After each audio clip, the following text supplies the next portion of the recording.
was a prince from Nepal, present day Nepal, who once gave up everything to become an ascetic monk.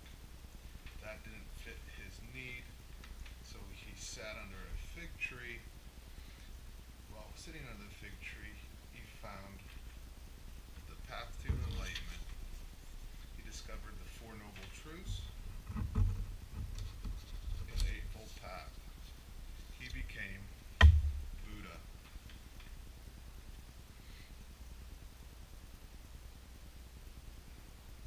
Buddha believed the most important task in life was to reach peace by ending suffering. He believed life is ruled by the Four Noble Truths. The first truth, suffering exists. Number two is suffering is caused by attachments and desires. Three, suffering can be ended by ending attachments and desires. Four, freedom from suffering is possible by practicing the Eightfold Path.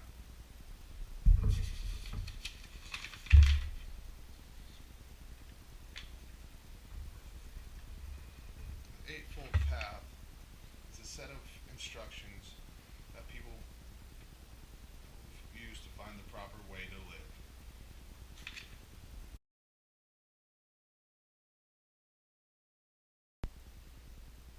Our next philosophy is Confucianism. It was founded by Confucius. The main principle is Ren, which describes that people should behave in a loving, selfless, and moral way. Principles of Li and Yi dictate action. Li describes the actions that are right because of the needs of society. Yi describes the actions that are inherently right, good, and moral. Virtue is seen as leading by proper moral example.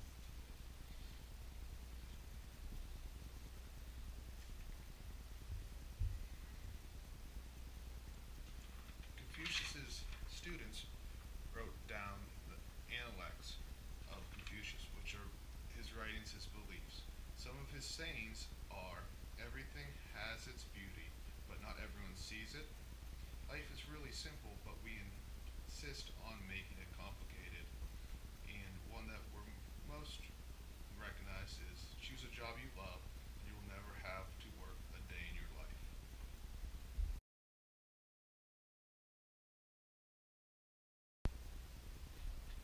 The next philosophy we'll talk about is Taoism.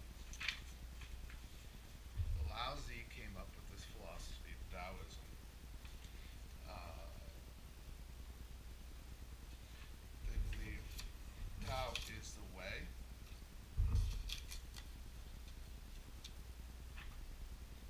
Taoists believe people should sit back and let nature take its course. Whatever is going to happen, happens. What's going to happen will happen. The yin and yang is the Tao sign that symbolizes the idea that opposites create one whole. Virtue is seen to the Taoists as being true to oneself instead of satisfying the standards set